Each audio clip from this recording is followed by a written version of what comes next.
The night was thick with an inky darkness that swallowed the beams of my headlights as I drove along the desolate stretch of highway. The only company I had was the haunting hum of the engine and the rhythmic patter of rain against the windshield. It was the kind of rain that felt like 1,000 cold fingers tapping on the glass, and the wind whispered eerie secrets that sent shivers down my spine. That I had been on the road for hours, the monotony broken only by sporadic flashes of lightning that revealed glimpses of the surrounding forest. The GPS had long lost its signal, leaving me alone with the narrow road and the encroaching shadows.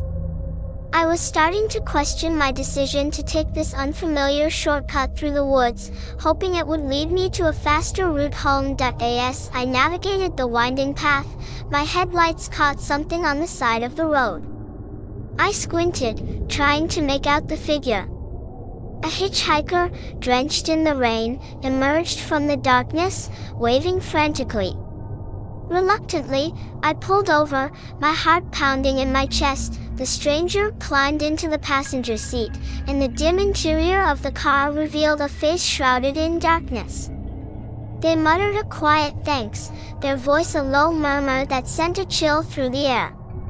I couldn't shake the feeling that something was off, but I brushed it aside, attributing it to the eerie atmosphere of the night. As we continued the journey together, a dense fog began to settle, reducing visibility to almost nothing. The road became a treacherous maze, and my unease grew with each passing mile.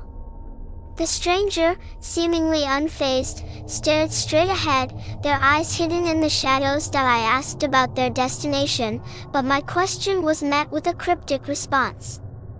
"The place where lost souls find their way," they murmured, sending a shiver down my spine. The air inside the car grew heavier, and an inexplicable tension hung between us. Suddenly, the car sputtered, and the engine died, leaving us stranded in the heart of the darkened forest. Panic set in as I frantically tried to restart the vehicle, but it remained stubbornly silent.